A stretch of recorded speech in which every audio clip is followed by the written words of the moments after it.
आज की क्लास में हम लोग बायोलॉजिकल क्लासिफिकेशन चैप्टर के ही क्वेश्चंस को आगे कंटिन्यू करेंगे। बहुत ही बेसिक से क्वेश्चंस जो है वो हम लोगों ने पिछली क्लास में करा था।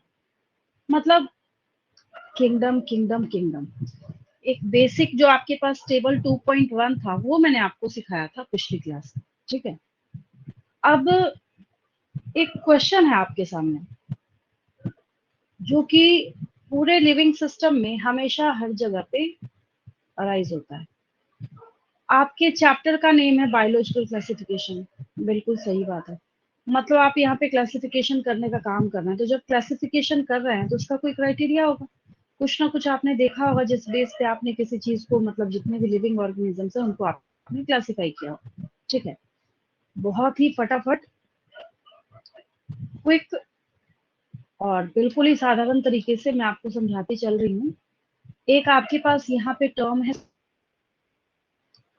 अगर कोई आपसे पूछे कि सिस्टमैटिक्स का क्या मतलब है, तो आपको इसको समझना है टेक्सोनोमी से। क्या मतलब है? एक्चुअली टेक्सोनोमी का मतलब ही क्लासिफिकेशन का स्टडी करना होता है और सिस्टमैटिक्स भी वही है। तो जब दो अलग अलग टर्म यूज किए जा रहे हैं तो जरूर उनके बीच में कोई ना कोई डिफरेंस होगा। तो डिफरेंस ये है, जब आप सिर्फ एक्सटर्नल मॉर्फोलॉजी को देखते हुए क्लासिफिकेशन करते हैं तो उसको हम टेक्सोनोमी कहते हैं।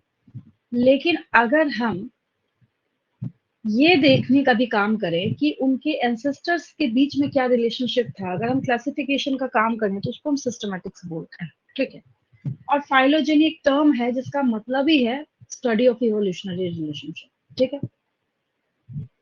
बोलने का मतलब क्या हुआ कि जैसे ही टेक्सोनोमी टर्म आता है तो बच्चे अपने दिमाग में इस बात को प्रिंट कर लेते हैं कि अच्छा, अब हम लोगों को क्या करना है, यहाँ पे स्टडी ऑफ क्लासिफिकेशन को टिक कर देना है। लेकिन वो ये देखना भूल जाते हैं कि उनसे क्वेश्चन में उनको पूछा किस तरीके से जा रहा है। तो आपका क्वेश्चन क्या बनता है, यहाँ पे क्वेश्चन आपका ये बनता है कि गिव द टर्म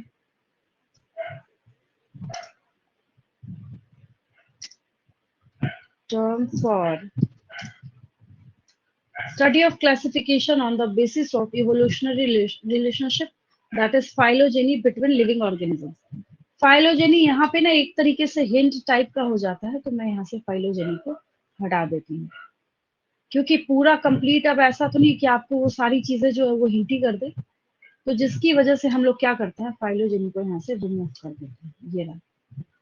तो आपको ऐसे इस तरीके से पूछा जाएगा जिसका करेक्ट आंसर आपको क्या देना है। अब इस क्वेश्चन का आंसर क्या हो जाएगा, टेक्सोनोमी। आपके पास ऑप्शन ये होंगे, ऑप्शन भी मैं आपको बता देती हूँ। देखिए, क्योंकि आपने क्लासिफिकेशन यहाँ पे दे रखा है, ऑप्शन ए आपके पास हो जाएगा टेक्सोनोमी,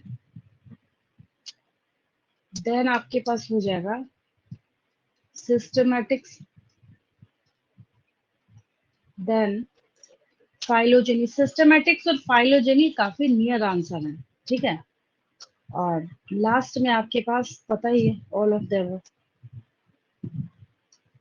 तो इसका करेक्ट आंसर क्या हो जाएगा, सिस्टमैटिक। है ना, ऑल ऑफ द अबव। तो ये रहा आपका एक क्वेश्चन जो कि किससे रिलेट करता है। मैंने एक क्वेश्चन लिखा है तो आप ऐसा नहीं समझेंगे कि बिल्कुल यही, अब मैं क्वेश्चन बदलती जाऊँ आंसर बदलता जाएगा। बोलने का क्या मतलब है, give the term for study of classification, बाकी की चीजें मैं हटा दूं यहाँ से। तो बाकी चीजें अगर मैं यहाँ से हटा दूं तब क्या आंसर हो जाएगा, टेक्स्ट हो जाएगा। Give the term for study of only evolutionary relationship, then phylogeny. तो ये, अगर आपके पास यहाँ पे 3 ऑप्शंस हैं तो तीनों ऑप्शन अलग अलग 3 क्वेश्चंस के लिए सही हो सकते हैं। आपको बस ध्यान ये रखना होगा आपसे क्वेश्चन क्या पूछा जा रहा है। ठीक है, इस पेज का स्क्रीनशॉट लेंगे, मैं आगे बढ़ रही हूँ।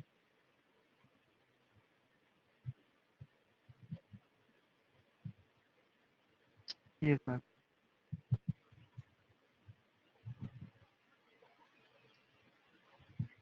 एक क्वेश्चन का फॉर्मेट ये है कि आपको सिर्फ शेप जो है वो मेंशन किया जाता है, और शेप के ऊपर आपसे सिर्फ ये क्वेश्चन पूछ लिया गया, identify the shape of the bacteria. और आपके पास ऑप्शन है, मैंने लिख दिया कोकाई, देन मैंने आपको यहाँ पे लिख दिया बैसिली, बैसिलस का प्लूरल बैसिली होता है, फिर मैंने आपको यहाँ पे मेंशन करा स्पाइरिला, देन मैंने आपको यहाँ पे मेंशन करा विब्रियो, है ना। तो एक क्वेश्चन को करने के लिए आपको उससे कोरिलेटेड टॉपिक जो है उसकी पढ़ाई करनी पड़ती है। क्या होगा इस क्वेश्चन का आंसर, क्या होगा? बहुत ही आसान सा क्वेश्चन है, इसका आंसर क्या होगा? ओपन। देखिए, एक्चुअली बैक्टीरिया के बारे में अगर हम लोग बात करें तो इनको हमने क्या किया है, विब्रियो। शेप के बेसिस पे। किसके बेसिस पे? शेप के बेसिस पे कि इनका शेप दिखता कैसा है, हमने इनको क्लासिफिकेशन जो है वो कर रखा है, ठीक है। तो क्लासिफाई जब किया है तो अगर स्फेरिकल शेप हुआ तो कोकाई, अगर सिमिलर बोलना है तो कोकस, अगर रॉड लाइक हुआ तो बैसिली और बैसिलस, स्पाइरल हुआ तो बहुत ही आसान स्पाइडिला और स्पाइडिलम, और कॉमा शेप्ड अगर हुआ तो हम लोग उसको क्या कहते हैं, विब्रियो या विब्रियम। लेकिन ये क्वेश्चन इसलिए डेंजरस हो जाता है कि सिर्फ कॉमा के शेप्स बने हुए हैं और आपसे बस यही पूछ लिया जा रहा है कि identify the shape of the bacteria. मतलब आपको यहाँ पे क्या करना है, बैक्टीरिया का शेप जो है वो पहचानना है। तो अब क्या लिखेंगे आप इसका राइट आंसर? अब पता है सारे बच्चों को, है ना। Right answer is vibrio. इसका राइट आंसर क्या हो जाएगा? विब्रियो हो जाएगा, ठीक है। चलिए इसका लेंगे स्क्रीनशॉट।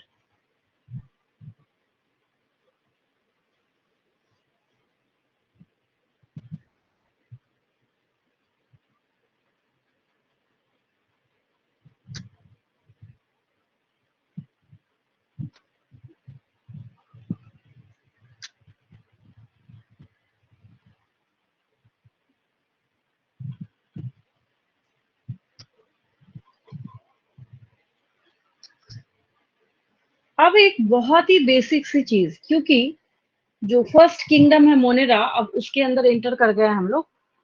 तो मोनेरा के बारे में हम जैसे ही बात करते हैं, अभी बेसिक लेवल पे आपको क्या करना है, ये सीखना है। अभी जो फर्स्ट क्वेश्चन आपने करा, मतलब सेकंड क्वेश्चन, उसमें आपने देखा कि शेप के बेसिस पे हम उसको कैसे क्लासिफाई करने का काम करेंगे। उसके बाद यहाँ पे बात आती है कि कौन पहले इवॉल्व हुआ, कौन बाद में इवॉल्व हुआ। इसके बेसिस पे हम लोग क्या कर रहे हैं, बैक्टीरिया कैसे क्लासिफाई कर रहे हैं यहाँ पे।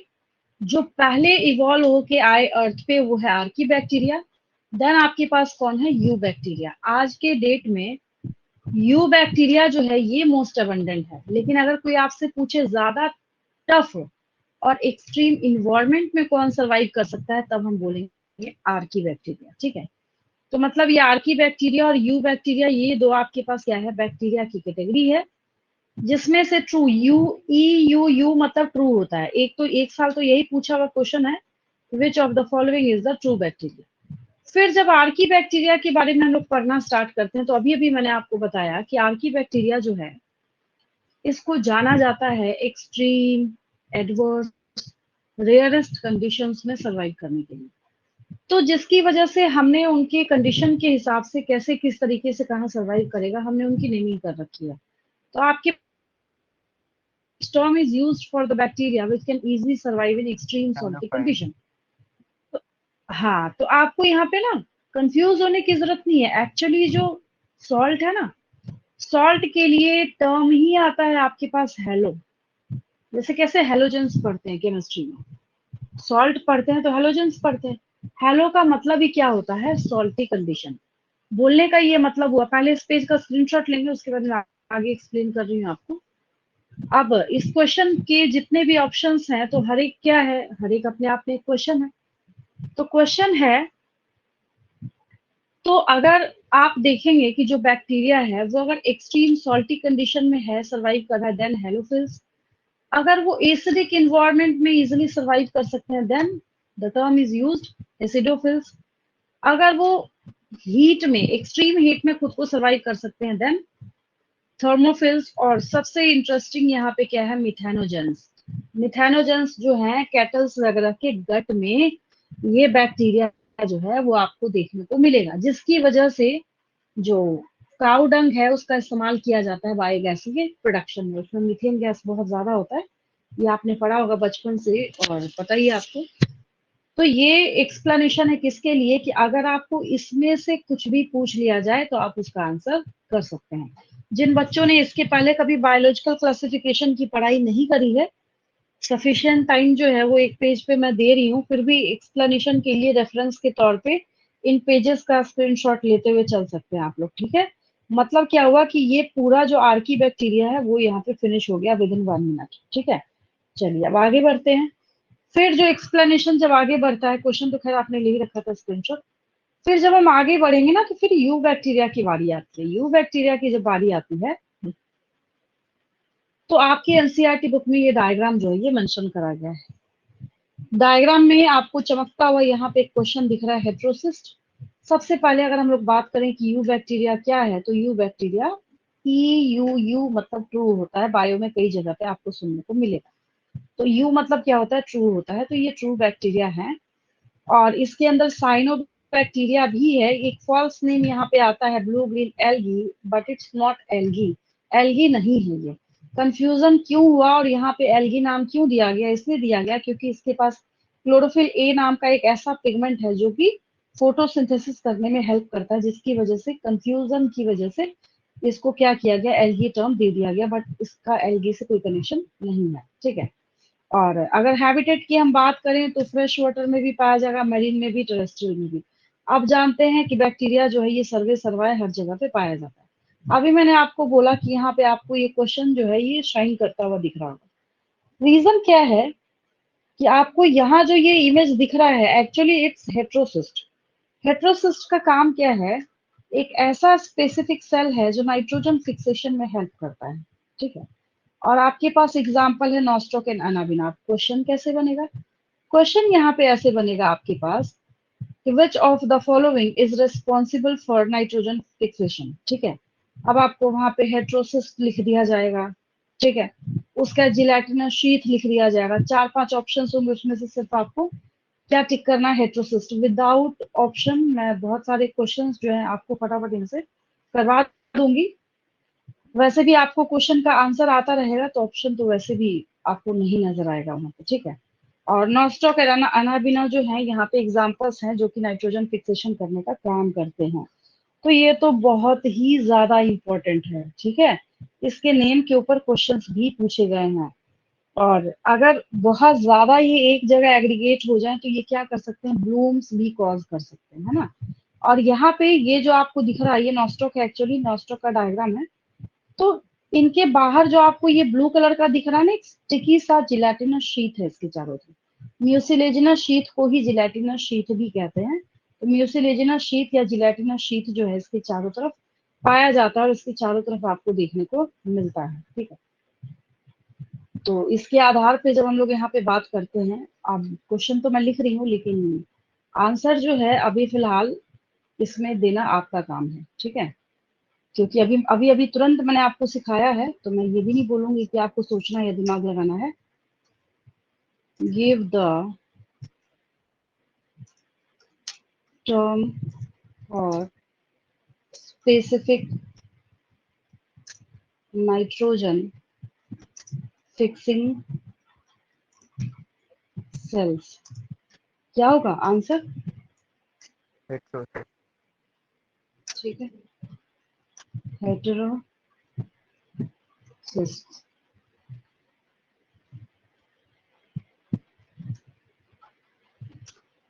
Next,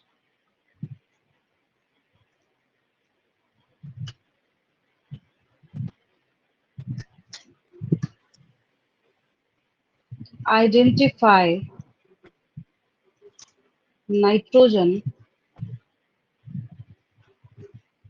fixing bacteria. अब नॉस्टॉक। आपको बहुत सारे ऑप्शंस दिए रहेंगे, चाहे आपको साल्मोनेला टाइफी लिखा हो, नॉस्टॉक लिखा हो, फिर आपको वहां पे स्ट्रेप्टोकोकस लिखा हो, मतलब बहुत सारे एग्जांपल, लैक्टोबैसिलस लिखा हो। तो आपको वहां पे क्या करना है, किसको पहचानना है? कंफ्यूज करने के लिए आपको ये सारे ऑप्शन हो सकते हैं, lactobacillus,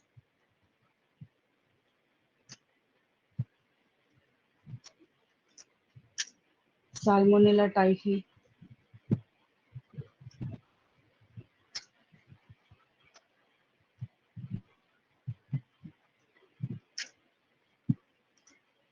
no stock Streptococcus. Answer पता है आपको?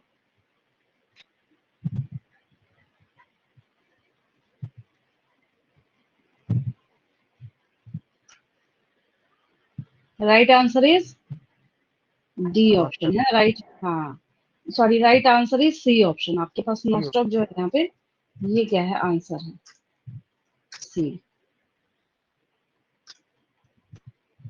मैम नॉस्टॉक एक साइनोबैक्टीरिया है। हाँ चलिए इस पेज का स्क्रीनशॉट लेंगे।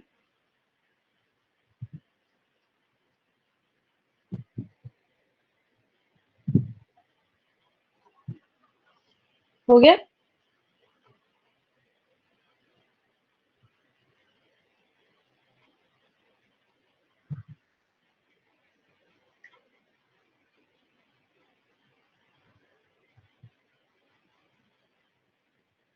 जब मैं आपको सेल पढ़ा रही थी ना, तो सेल पढ़ाते वक्त मैंने आपको माइकोप्लाज्मा पढ़ाया था और सेम यही सारे पॉइंट्स जो हैं मैंने आपको वहां पे बताया था। Each and every line regarding this mycoplasma is a question.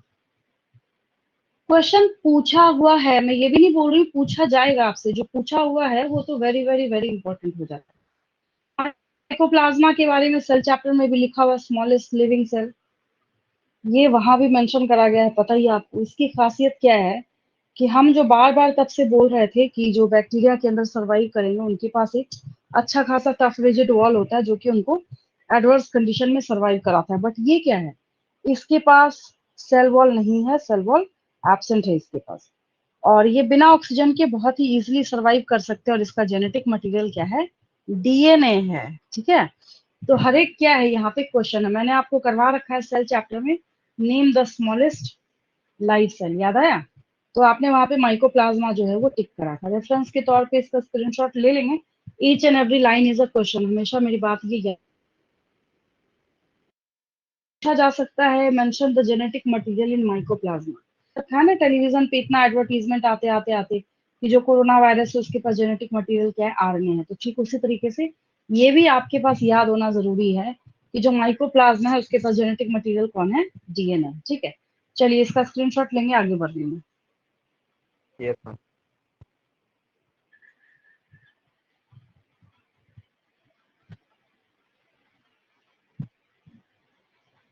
Bacteria reproduce कैसे करेंगे? तो ऐसे देखिए, इस तरीके से टूट रहा है ना यहाँ से, इसको फिजन बोला जाता है। क्या बोला जाता है? फिजन बोला। टूट गया तब तो ठीक है, लेकिन अगर सेक्सुअल मोड ऑफ रिप्रोडक्शन ये करना चाहे तो क्या कर सकता है? ये वहां पे डीएनए को क्या करेगा, इस तरीके से ट्रांसफर कर लेगा। ट्रांसफर करने के बाद फिर ये यहाँ से ऐसे सेपरेट हो जाएगा। तो इसको कंजुगेशन इन बैक्टीरिया बोला जाता है। अब हम लोगों के पास आता है किंगडम प्रोटिस्टा। किंगडम प्रोटिस्टा जब आता है तो मैंने आपको बता रखा है, इस पर बहुत क्वेश्चंस पूछे जाते हैं। कैसे बहुत सारे क्वेश्चंस पूछे जाते हैं, सो देखिए। अगर मैं आपसे क्वेश्चन पूछूं, मेंशन द हेट्रोजेनस किंगडम, तो क्या बोलेंगे हम लोग? Answer is kingdom Protista. हाँ, one and only kingdom Protista. चारों ऑप्शन में होंगे आपके पास, कोई भी इसके सिवा तीन और हो सकता है, उसमें से आपको टिक करना है किंगडम प्रोटिस्टा। क्यों करेंगे किंगडम प्रोटिस्टा को? क्योंकि प्रोटिस्टा जो है ना, इसके पास इतनी वैरायटीज है ना कि पढ़ते पढ़ते आप थक जाएंगे। ऑटोट्रॉफिक भी होगा, हेट्रोट्रॉफिक भी होगा, सेप्रोफाइटिक भी होगा, सभी एक्सेप्शन सारे, इसमें डाला हाँ है। सब कुछ, हाँ सब के सब जो है कहाँ उठा के उनको फेंक दिया गया है, किंगडम प्रोटिस्टा के अंदर। तो जिसकी वजह से हम लोग यहाँ पे क्या बोलते हैं, kingdom protista is the heterogeneous kingdom, most diverse kingdom. लेकिन अभी फिलहाल मोनेरा के बारे में मैं आपको क्वेश्चन करा चुकी हूँ, लेकिन दो क्वेश्चन में बच्चे कंफ्यूज करते हैं। अभी अभी मैंने पूछा मेंशन द हेट्रोजेनस किंगडम, और तुरंत एक दूसरा क्वेश्चन जो मैं आपको यहाँ पे लिख रही हूँ वो ये है। दो क्वेश्चन को यहाँ पे याद रखिएगा, दोनों में कंफ्यूज करने की जरूरत नहीं है, दोनों में डिफरेंस है। एक क्वेश्चन है यहाँ पे, which of the following kingdom poses most diverse mode of nutrition, इसका क्या आंसर होगा? मोनेरा। हाँ, वेरी गुड। इसका इसलिए मोनेरा आंसर होगा क्योंकि आप बहुत अच्छे से जानते हैं बहुत कि सारे एक, न्यूट्रिशन हाँ, कीमोसिंथेटिक केमोसिंथेटिक। माइनस करेंगे तब तो इसके सारे जो है वो मोड ऑफ न्यूट्रिशन को आप पढ़ सकते हैं। लेकिन उसके पहले जो किंगडम मोनेरा की आपने पढ़ाई करी है उसकी क्या खासियत है कि वो प्रोटिस्टा से भी एक कदम और आगे है। वो क्या कर रहा है वहां पे, वो कौन सा मोड अक्वायर कर रहा है, तो वो एक अलग से chemosynthetic mode of nutrition acquire कर रहा है। और मैंने ये क्वेश्चन आपको करा रखा है कि which of the following kingdom या which kingdom possesses chemosynthetic mode of nutrition, जिसमें आंसर करा था आपने मोनेरा। ठीक है, इनका एक मिनट में ये हटा दूं यहाँ से। हाँ, चलिए इस पेज का स्क्रीनशॉट लेंगे।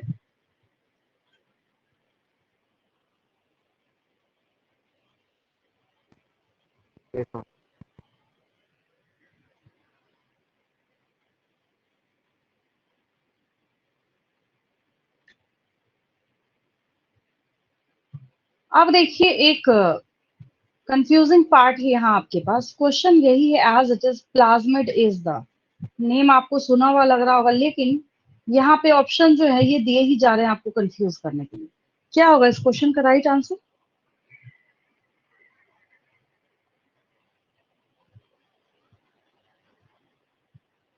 इस क्वेश्चन का राइट आंसर क्या लग रहा है?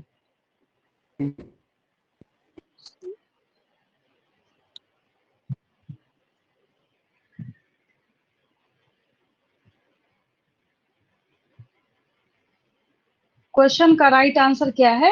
सी है। ठीक है, अब वो तो एक्स्ट्रा देखिए, क्रोमोसोमल मटेरियल।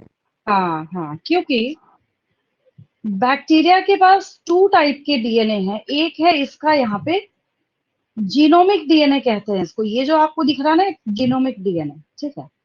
और एक आपके पास ना एक्स्ट्रा क्रोमोसोमल जेनेटिक मटेरियल है। तो बच्चों को मैं हमेशा पढ़ाते वक्त यही बात बोलती हूँ कि जब कभी भी आपको बोला जाए तो वहां पे ये कॉपीराइटेड है कि एक्स्ट्रा क्रोमोसोमल मटेरियल जरूर लिखा हुआ होना चाहिए, अगर आपसे कभी भी कल को जाके प्लाज्मिड पूछ लिया जाए। ठीक है, तो प्लाज्मिड क्या है? Extra chromosomal genetic material. तो बैक्टीरिया जो आप पढ़ रहे थे उसकी खासियत क्या है कि उसके पास क्या अवेलेबल होगा? उसके पास प्लाज्मिड जो है अवेलेबल होगा। इसका हम लोग बहुत ज्यादा यूज करते हैं बायोटेक के बहुत सारे एक्सपेरिमेंट्स को परफॉर्म करने में। ठीक है, अब जैसे ही हम लोग जो अभी हमने तुरंत प्रोटिस्टा स्टार्ट किया है, प्रोटिस्टा की सबसे बड़ी खासियत क्या है जब हम इसको पढ़ना स्टार्ट करते हैं, तो प्रोटिस्टा के पास यहाँ पे जितनी भी कैटेगरीज अवेलेबल हैं, अब देखिए ये जो आपके पास ऑप्शन है ना, होता तो चार ही ऑप्शन है नीट के एग्जाम में, लेकिन मैं आपको एक बात बताती हूँ, ये है चार पांच है। चलिए रेफरेंस के तौर पे मैंने क्या किया, पांचों को कॉपी कर लिया। उसके बाद अब देखिए इसको समझते कैसे हम लोग। ये आपके पास यहाँ पे इतनी कैटेगरीज है, फाइव। ये भी आपने किस में पढ़ा है? प्रोटिस्टा के अंदर पढ़ा है। ठीक है, अब हम लोग क्या करने वाले हैं, अगर आपसे पूछा जाए विच ऑफ द, तुरंत आपको याद होता चला जाएगा क्वेश्चन आंसर से, विच of the following is referred as chief producers in ocean।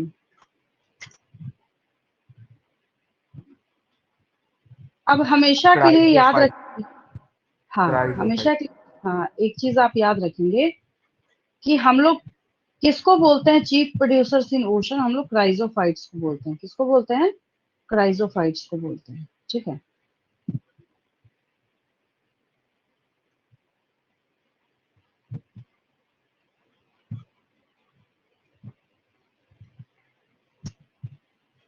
Ma'am उसको ही गोल्डन एल्गी भी बोलते हैं। इसको नहीं बोलते हैं, इसके अंदर जो डेस्मिट्स बिलोंग करता है उसको नहीं, उसको बोलते हैं, सबको नहीं बोलेंगे। मैं बता रही हूँ अभी आगे आपको। अब एक चीज देखिए, तो इसमें आपने क्या सीखा?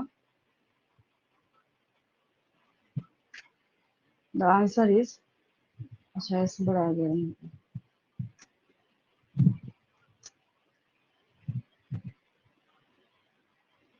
Answer is chrysophytes. इसलिए बोलते हैं क्योंकि ये सबसे ज्यादा फोटोसिंथेसिस करने का काम करेगा सी और ओशन में। तो हम इसको क्या बोल रहे हैं? Chief producers in ocean. ठीक है, ये क्वेश्चन हो गया। एक स्क्रीनशॉट लेंगे इसका।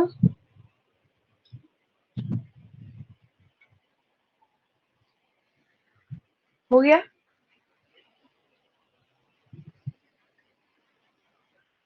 देन आपके पास है, बस थोड़ा सा क्वेश्चन चेंज करेंगे हम लोग यहाँ पे। जो यहाँ पे मैंने बोला था which of the following is referred as chief producers in ocean, उसको बस क्या कर देना है यहाँ पे, रेफर्ड एज प्रिमिटिव एनिमल्स। अब क्या हो जाएगा आंसर? अब देखिए ऑप्शन यही है, लेकिन क्वेश्चन का आंसर बदलता जाएगा जैसे जैसे मैं क्वेश्चन यहाँ पे चेंज करती जा रही हूँ। अब देखिए यही सेम ऑप्शन आपके पास अवेलेबल है।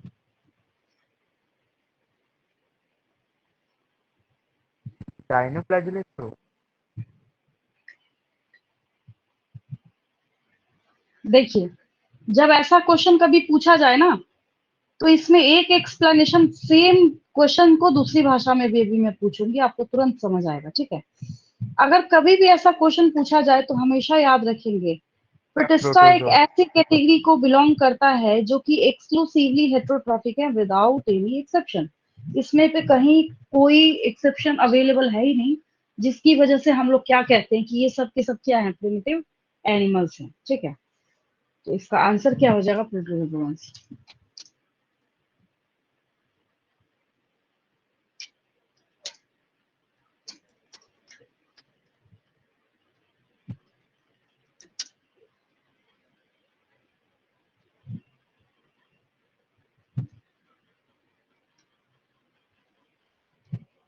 प्रोटोजोआ लिखा है मैंने, तो प्रोटोजोआ ही इसको भी रहने दीजिए। चलिए स्क्रीनशॉट लेंगे इस पेज का।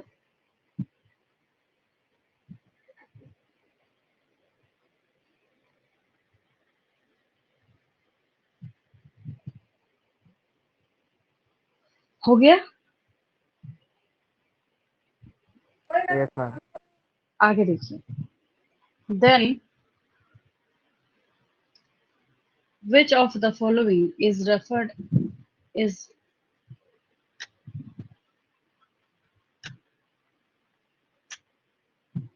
fungi of kingdom Protista? Slime mould. ठीक है, वेरी गुड। किसको बोलेंगे हम लोग?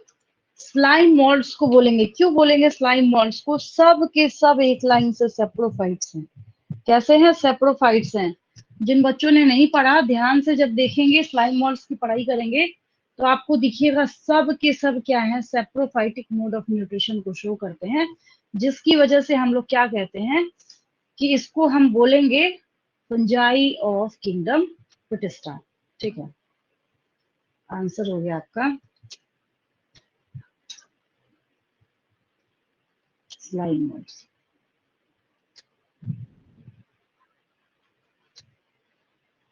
चलिए इस पेज का स्क्रीनशॉट लेंगे।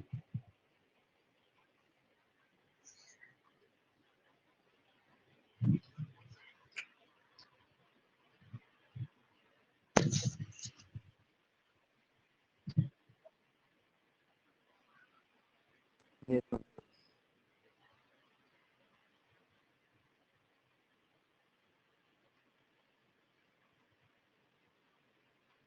अब देखिए क्राइजोफाइट्स के बारे में जब हम लोग समझना शुरू करते हैं, तो ये भी कई साल पूछा हुआ क्वेश्चन है। ये यहाँ पे ना माइक्रोस्कोप के अंदर ऐसा गोल्डन अपीयरेंस दे रहा है, एक्चुअली डेस्मिट्स हैं ये। ठीक है, तो अगर आपसे ये पूछा हुआ क्वेश्चन है कि आइडेंटिफाई द गोल्डन एल्गी या फिर विच of the following is the golden algae, तो वहां पे आपको किसको टिक करना है? डेस्मिट्स को वहां पे टिक करना है। ठीक है, और क्राइजोफाइट्स में अभी आपने क्वेश्चन कर रखा है कि ये क्या है? चीफ प्रोड्यूसर इन ओशन है। जैसे ही आप चीफ प्रोड्यूसर इन ओशन बोलेंगे ना, वैसे ही अपने आप क्लियर हो जाएगा कि इसका मोड ऑफ न्यूट्रिशन कैसा होगा, ऑटोट्रॉफिक होगा। और ऑटोट्रॉफिक में भी कैसा होगा? ये फोटोसिंथेटिक होगा। ठीक है,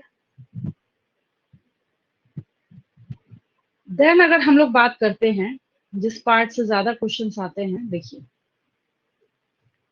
एक्चुअली होता ये है कि इसको बिलोंग करने वाले कौन है, डायटम्स हैं। डायटम्स की क्या खासियत होती है, आप जब फर्स्ट स्टेटमेंट पढ़ेंगे अपनी बुक में तो वहां पे यही लिखा हुआ है कि इस कैटेगरी में आप इस कैटेगरी को बिलोंग करने वाले कौन है, डायटम्स एंड डेस्मिड्स, मतलब गोल्डन एल्गी, ठीक है। तो इसके पास क्या होता है, जैसे आपके घर में सोप केस यूज होता है ना, वैसे ही नीचे वाला ये पार्ट है सोप केस का जिसमें साबुन आप सोप रखते हैं, ठीक है, और ऊपर वाला ये पार्ट है। तो ये दोनों का दोनों जो है वो सिलिका लोडेड होता है, इनके अंदर सिलिका प्रेजेंट होता है, और सिलिका का नेचर कैसा, इनडिस्ट्रक्टिबल, मतलब ना टूटने वाला। और इसके अंदर जो ऑर्गेनिज्म सर्वाइव हो रहा होता है तो उसकी डेथ हो जाती है। उसके डेथ हो जाने की वजह से ये क्या करता है कि बहुत सालों के एक्यूमुलेशन के बाद, ठीक है, सी या ओशन के बॉटम में ये इस तरीके से, यहाँ पे जो आपको ये दिख रहा है ना, फिश को नहीं देखना आपको, इसको नहीं देखना है, ये नीचे जो पूरा आपको ये दिख रहा है ना, यहाँ पे बना हुआ ये स्ट्रक्चर, ऐसा लग रहा है कि ये बेस जो है यहाँ पे बना हुआ है, यहाँ पे जैसे ये आपको दिख रहा है पैचेस। तो मतलब ये accumulation of dead remains of diatoms, इन्होंने क्या कर दिया, अब यहाँ पे इसको हम लोग डायटमेशियस अर्थ बोलते हैं। क्या बोलते हैं, डायटमेशियस अर्थ बोलते हैं। और ऐसा आपको ये ग्रिटी नेचर में दिखता है। तो बहुत सारा जो है, मैंने आपको इसका इकोनॉमिक इम्पोर्टेंस बता रखा था जिन बच्चों ने पढ़ा था। और इसके सेल वॉल की क्या खासियत है, तो मैंने आपको बताया था इनडिस्ट्रक्टिबल, मतलब ना टूटने वाला। और फिर डायटमेशियस अर्थ आपने क्या सीखा था कि इनका जो रिमेन है, डेड रिमेन है, उसको जब आप बिलियंस ईयर्स, बहुत ज्यादा हो गया पता ही आपको, इतने टाइम के एक्यूमुलेशन के बाद ये डायटमेशियस अर्थ जो है वो बनता है। और ये जो डायटमेशियस अर्थ है, बहुत ही मार्वेलस यूजेस है इनके। यूजेस क्या है इसके, आप ये जो है इस सॉइल, डायटमेशियस अर्थ के सॉइल को पॉलिशिंग में यूज करते हैं, ऑयल सिरप की फिल्ट्रेशन में यूज करते हैं, बहुत सारे फेस स्क्रबर जो है उसमें यूज किया जाता है डायटमेशियस अर्थ का। फिर उसके डायटमेशियस अर्थ का यूज करते हैं हम लोग इंसेक्टिसाइड बनाने के लिए। क्यों, क्योंकि ये बहुत अच्छा मॉइस्चर एब्जॉर्बेंट है। आप जब नया लंच बॉक्स और वाटर बॉटल खरीद के लाते हैं ना, तो आपने नोटिस करा होगा उसमें एक छोटा सा सिलिका का पाउच होता है। पता है क्यों डला होता है उसमें, इसलिए डला होता है कि कहीं ऐसा ना हो कि अब काफी 1-2 साल पुराना लंच बॉक्स ओपन करे शॉप में, तो रखा होता है, जब बिक जाए तो पता चले उसमें फंगस लगा हुआ है या कुछ वैसा है, तो वो क्या करते हैं, उसमें सिक्योरिटी के तौर पे वो सिलिका पाउच डाल देते हैं कि लो, अब इसमें कभी मॉइस्चर रहेगा ही नहीं, क्योंकि वो बहुत अच्छा मॉइस्चर एब्जॉर्बेंट है। तो वहां से आपने ये सब कुछ सीखा। और इसके पास दो क्लासिक एग्जाम्पल है, गोल्डन एल्गीज, डेस्मिड्स, ठीक है। अभी मात्र मैंने इतना बोला है, अब मैं ऑप्शन नहीं लिखूंगी, आप फटाफट क्वेश्चन का आंसर करेंगे सारे बच्चे। चलिए देखिए कितने क्वेश्चन हो जाएंगे इससे। अभी अभी आपने चीफ प्रोड्यूसर इन ओशन बोला, उसके बाद अगर आपसे पूछ लिया जाए विच of the following is concerned with golden algae, अब क्या होगा आंसर, क्राइसोफाइट। अभी भी आंसर क्या होगा, क्राइजोफाइट्स ही होगा।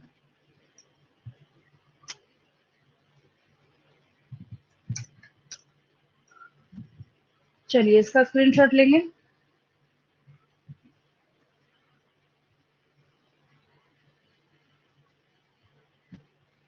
Then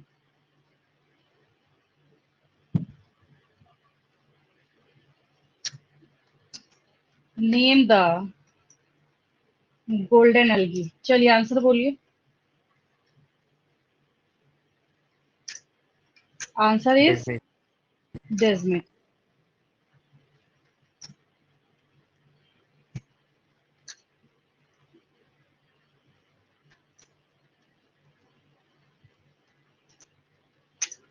Why is cell wall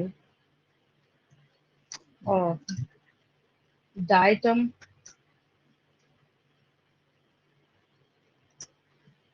indestructible in indestructible का मतलब नहीं टूटने वाला, नेचर। आपको नीचे ऑप्शन में लिखा है due to presence of calcium, due to presence of magnesium, due to presence of silica. तो आंसर सिलिका। हाँ, due to presence of silica को आपको वहां पे टिक करना पड़ेगा। आंसर लिखेंगे ड्यू टू प्रेजेंस ऑफ सिल। चलिए इसका लेंगे स्क्रीनशॉट।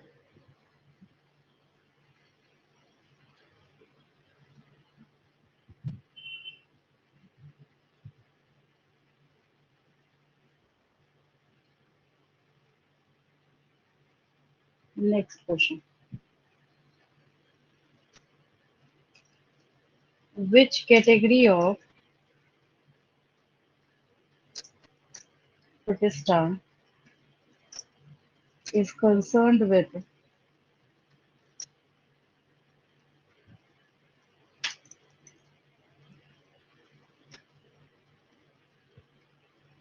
diatomaceous earth? अब क्या होगा आंसर? क्राइजोफाइट्स। चलिए देन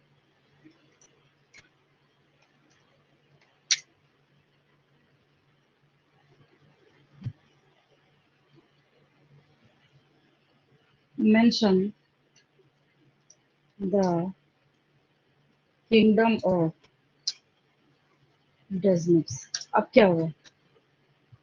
किंगडम पूछा जा रहा है आपसे। प्रोटिस्टा। हाँ प्रोटिस्टा।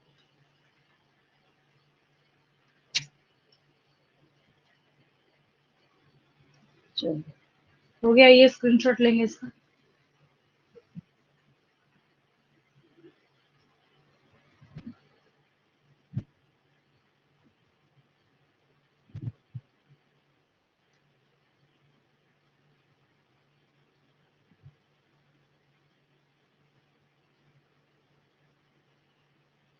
यहाँ आपको जो इमेज नजर आ रहा है उसमें आपको ये वाटर कैसा दिख रहा है? रेड कलर का दिख रहा है। ये रेड कलर का होता है गोनियोलिक्स, एक मेंबर है जो किसको बिलोंग करता है, हम अब नेक्स्ट कैटेगरी देखने जा रहे हैं, दैट इज डायनोफ्लैजिलेट्स। तो ये जो डायनोफ्लैजिलेट्स यहाँ पे आपके पास अवेलेबल है, और इसको जब आप देखना स्टार्ट करेंगे तो आपको खुद ही यहाँ पे नजर आएगा, इसमें आपको रटने की कोई जरूरत नहीं है कि आपको पूरे वैरायटी ऑफ कलर्स जो है वो यहाँ पे नजर आएंगे। ठीक है, तो उसके बेसिस पे आप ये समझ सकते हैं कि जितने भी कलर है सब ये शो करने का काम करेगा, और स्पेशली एक गोनियोलिक्स जो है वो सिर्फ आपको क्या करेगा? रेड कलर का। ठीक है, तो जिसकी वजह से मैंने यहाँ पे मेंशन कर रखा है कि कलर में आप सब लिख सकते हैं, येलो, ग्रीन, ब्राउन, ग्रीन 2 बार आ गया यहाँ पे, ब्लू एंड रेड। ठीक है, ये सारे कलर आपको किसकी वजह से देखने को मिल रहे हैं? तो जैसा उसके पास जैसा और जिस तरीके का पिगमेंट अवेलेबल है उसके आधार पे उसका कलर जो है वहां पे डिसाइड हो जाए। ठीक है, तो इतने सारे कलर्स आपको इसमें देखने को मिलेगा। न्यूट्रिशन इसका भी फोटोसिंथेटिक है, ये अच्छी बात है, और ये क्या है, ज्यादातर मैरीन वाटर में पाए जाते हैं। ठीक है, फिर ये जो आपको दिख रहा है ये पूरा का पूरा, इसको हम रेड टाइड कहते हैं। क्या कहते हैं? Red tide. तो आपसे मैं क्वेश्चन पूछूं कि which category of Protista is concern with red tide, तो आप क्या आंसर बोलेंगे? डायनोफ्लैजिलेट्स। ठीक है, अब इस डायनोफ्लैजिलेट की खासियत क्या होती है ना, इसके पास 2 फ्लैजिला है। ठीक है, 2 फ्लैजिला में कैसे कैसे, ये थोड़ा ब्लर है बट कोई बात नहीं, ये यहाँ पे ना थोड़ा फ्लैजिला अच्छा दिखा रहा है, इसकी वजह से मैंने यहाँ पे इसको लगा रखा था। देखिए आपको कुछ हो या ना हो, इस इमेज की खासियत ये, यहाँ पे ना ग्रूव बहुत अच्छा दिख रहा है, जो गड्ढे जैसा होता है ना बीच में से दरार जैसी कोई चीज होती है, इसमें ग्रूव बहुत अच्छा दिख रहा है। जैसे आप बेल्ट लगाते हैं ना कमर के पास, तो एक इसके पास कैसा होता है, ट्रांसवर्स फ्लैजिलम होता है। ठीक है, और दूसरा कैसा होता है, ऊपर से नीचे की तरफ, ये देखिए लॉन्गिट्यूडनल है ना, तो 2 तरह का हो गया। तो हम यहाँ पे यही मार्क करेंगे कि it poses 2 different types of flagella. One flagellum lies longitudinally while another is present in a furrow between the wall plates, transversely present है ये इसके किसके बारे में, इसके ऊपर क्या एक ही साल पूछा हुआ क्वेश्चन है कि which of the following poses the correct positioning of flagella in dinoflagellates। लिखा हुआ है both flagella are present longitudinally, both flagella are present transversely, one flagella lies longitudinally while another present apically। मतलब ऐसे करके आपको 3 option गलत होंगे, एक सही दिया जाएगा, one flagella lies longitudinally while another is present in a furrow between the wall plates transversely. ठीक है, तो ये ऑप्शन आपके पास सही हो जाएगा। और ये रहा इसका वो मेंबर जिसको बहुत क्वेश्चंस पूछे जाते हैं, यही रेड टाइड कॉज करने का काम करता है। तो रेड टाइड कौन कॉज करेगा? गोनियोलिक्स कॉज करता है। कौन कॉज करता है? गोनियोलिक्स। यहाँ पे एक स्पेलिंग जो है इसको मैं सही कर दूं, कॉजेज का यहाँ पे यू रह गया। चलिए, गोनियोलिक्स कॉजेज रेड टाइड्स। अगर आपको फ्लैजेला के पोजिशनिंग के लिए चाहिए तो इसका स्क्रीनशॉट ले सकते हैं, मैं आगे बढ़ रही हूँ।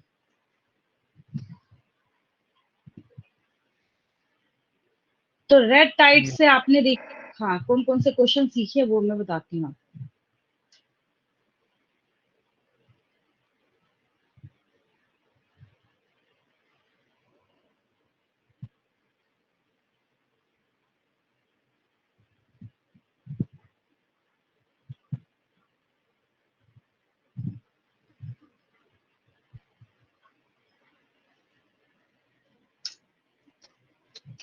Which organism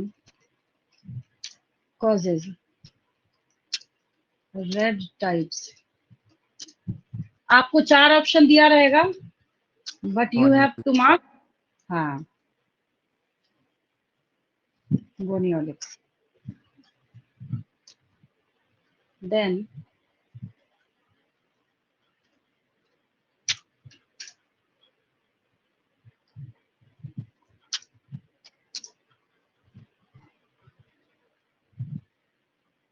identify the correct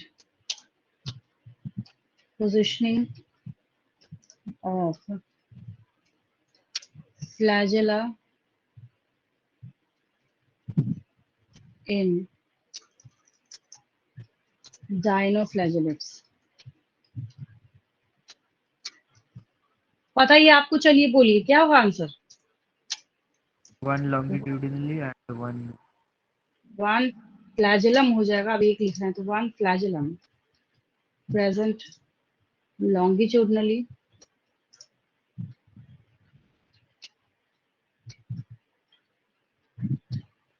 one is while horizon.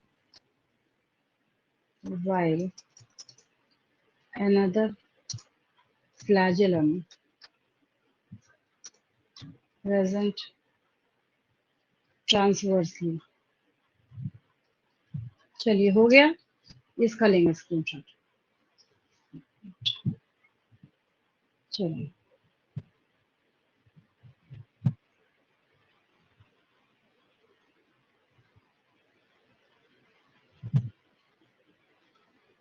इसके बाद एक कैटेगरी है आपके पास यूग्लिनोइड्स।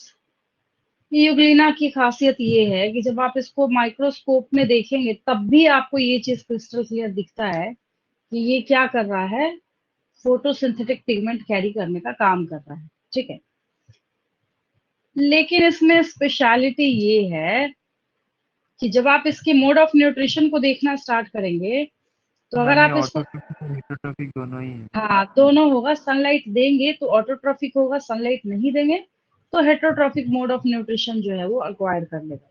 ठीक है, और जब हम लोग इसके बारे में मतलब ऑटोट्रॉफिक कब होगा? सनलाइट के प्रेजेंस में। हेटरोट्रॉफिक कब होगा? सनलाइट के एब्सेंस में। ठीक है, और दूसरी बात क्या है, इसके पास फ्लैजिला जो एक शॉर्ट होता है और एक लॉन्ग फ्लैजिला होता है।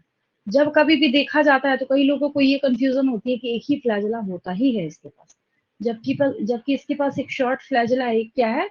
लॉन्ग फ्लैजिला है। और इतना इसलिए स्पेशल है, इसलिए ये फोटोसिंथेसिस कर पाता है क्योंकि ठीक इसके पास ऐसा ही पिगमेंट अवेलेबल है जो कि हायर प्लांट्स में देखने को मिलता है। ठीक है, अब जब हम बात करते हैं यहाँ पे, अभी तक आप जितने भी क्वेश्चंस कर रहे हैं, जो भी चीजें आप अभी सीख रहे हैं, उसमें खासियत ये है कि जब नीट के क्वेश्चन के बारे में हम लोग बात करते हैं तो किसी भी चीज को आपको मैच करने के लिए वहां पे दिया जा सकता है। ठीक है, और ऐसे किसी भी ऑर्गेनिज्म के डायग्राम को जब आप देखेंगे ना तो एक चीज आपने नोटिस करी होगी या नहीं किया होगा तो मैं आपको बता देती हूँ। जो ऐसे ऑर्गेनिजम्स है ना उसमें कहीं ना कहीं आपको कॉन्ट्रेक्टाइल वैक्यूल जरूर देखने को मिलेगा। गारंटी के साथ आपको क्या दिखेगा वहां पे? कॉन्ट्रेक्टाइल वैक्यूल जो है वो नजर आएगा। तो अगर कोई आपसे पूछता है कि what is the function of contractile vacuole, तो कॉन्ट्रेक्टाइल वैक्यूल का फंक्शन है कि ये क्या करता है, एक्सक्रीशन एंड ऑस्मोरेगुलेशन में ये हेल्प करता है। ठीक है, तो जो भी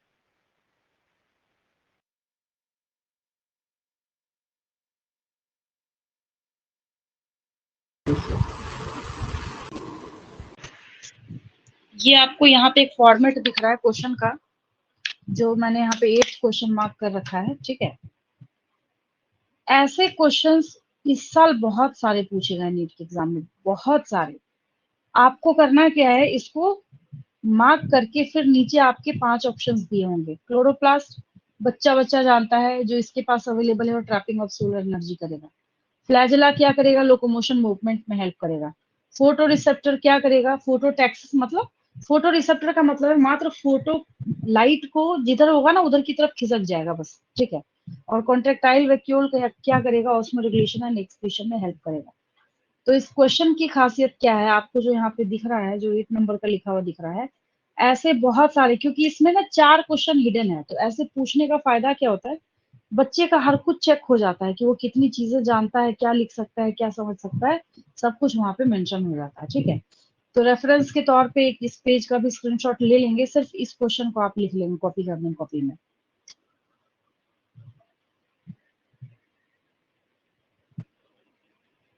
नेक्स्ट क्वेश्चन,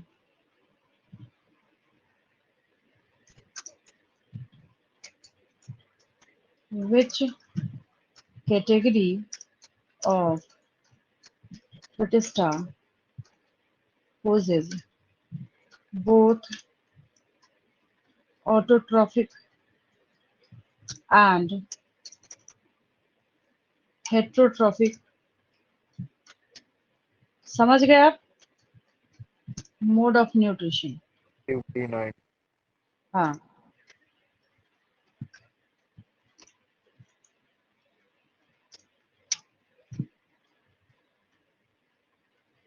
यूग्लिनोइड्स, यूग्लिनोइड्स दिया है तब तो हाँ ठीक है, ये भी सही है, और इसका एक क्लासिक एग्जांपल है आपके पास यूग्लिना। अब हम बात करेंगे किसके बारे में, जिसके लिए मैंने आपको क्वेश्चन कराया कि which of the following is known as the fungi of kingdom Protista. इस पेज पे एक ही क्वेश्चन है, इसका स्क्रीनशॉट लेंगे, आगे बढ़ रही हूँ मैं।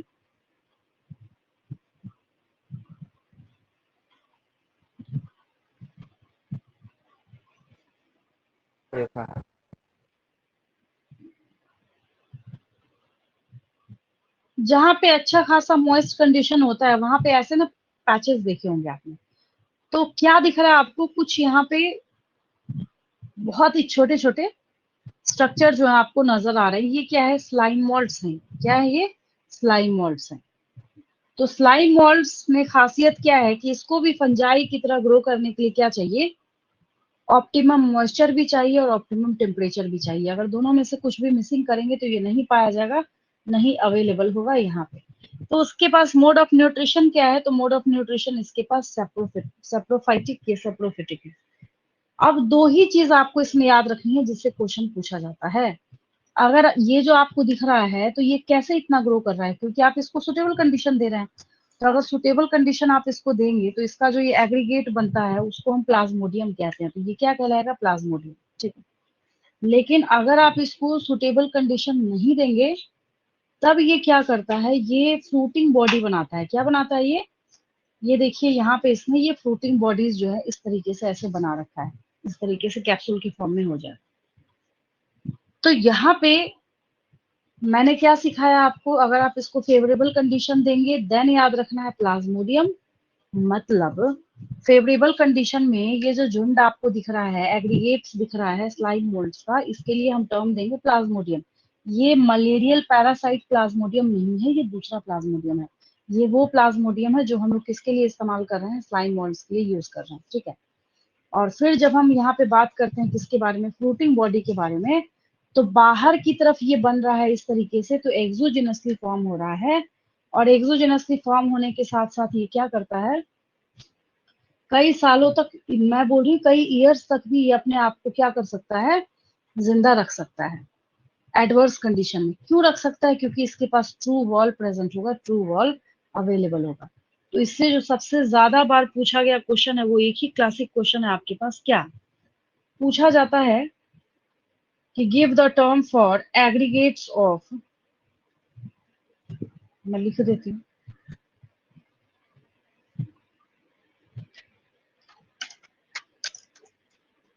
Give the term for aggregates of slime molds under suitable conditions। क्या होगा आंसर?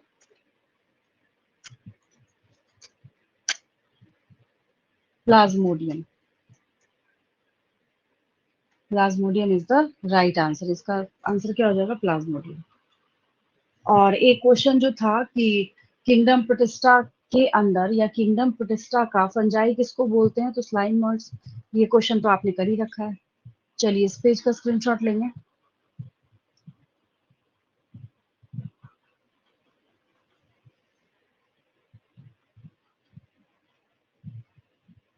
अब लास्ट यहाँ पे कैटेगरी है आपके पास प्रोटिस्टा के अंदर, प्रोटोजोअन्स। ये वही प्रोटोजोअन्स हैं जिसका एक भी मेंबर आपको गलती से ढूंढने से भी कैसा नहीं दिखेगा। अब ना तो आपको ऑटोट्रॉफिक दिखेगा, ना आपको कोई ऐसा दिखेगा कि थोड़ा बहुत भी गलती से फोटोसिंथेसिस कर ले। मतलब सब के सब एक्सक्लूसिवली क्या है, हेट्रोट्रॉफिक है। और ज्यादातर यहाँ पे कैसे पाए जाते हैं, तो कोई ना कोई डिजीज कॉजिंग एजेंट है, पैथोजेनिक है। ठीक है, तो आपके पास ये चार ही हैं। अमीबॉइड अगर स्यूडोपोडिया फॉर्म करेगा तो, फ्लैजिलेटेड अगर फ्लैजिला कैरी करेगा, सीलिएटेड अगर सीलिया कैरी करेगा, देन लास्ट इज स्पोरोजोन्स। और इससे क्या पूछा हुआ क्वेश्चन है, तो इससे पूछा हुआ क्वेश्चन ये है कि which of the following never poses any kind of locomotory structure. तो स्पोरोजोन्स जो है वो आपके पास राइट आंसर हो जाएगा। क्वेश्चन लिख लेंगे, which of the following poses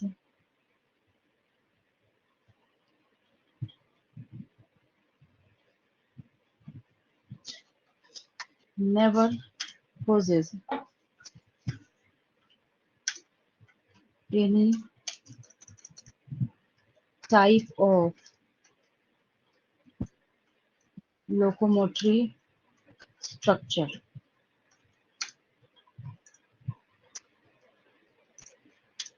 बताइए आपको आंसर, स्पोरोजोन्स। ये रहा इसका आंसर, स्पोरोजोन्स। बाकी सबके पास है।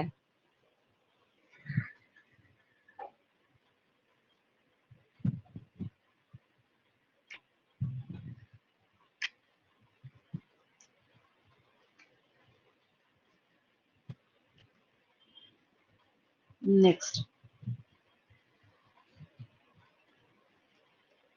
अब मुझे क्या करना है यहाँ पे, सिर्फ यहाँ पे चेंज क्या करना है, which of the following poses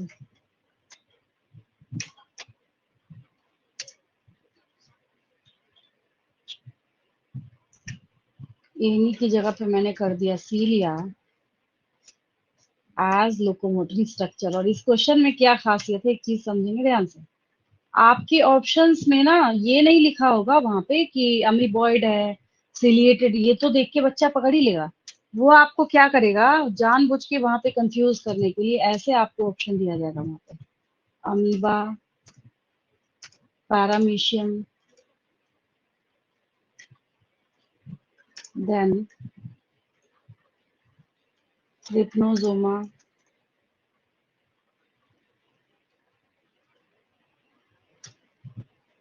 Plasmodium. ऐसे तो बहुत काउंटलेस क्वेश्चंस पूछे गए हैं, क्योंकि जैसे ऐसे ऑप्शन आते हैं ना, बस बच्चे कंफ्यूज होना स्टार्ट हो जाते हैं। तो क्या हो जाएगा राइट आंसर इसका? सीलिया। पैरामीशियम।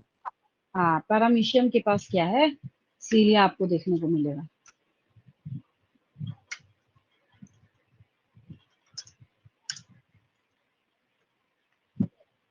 चलिए इसका स्क्रीनशॉट लेंगे।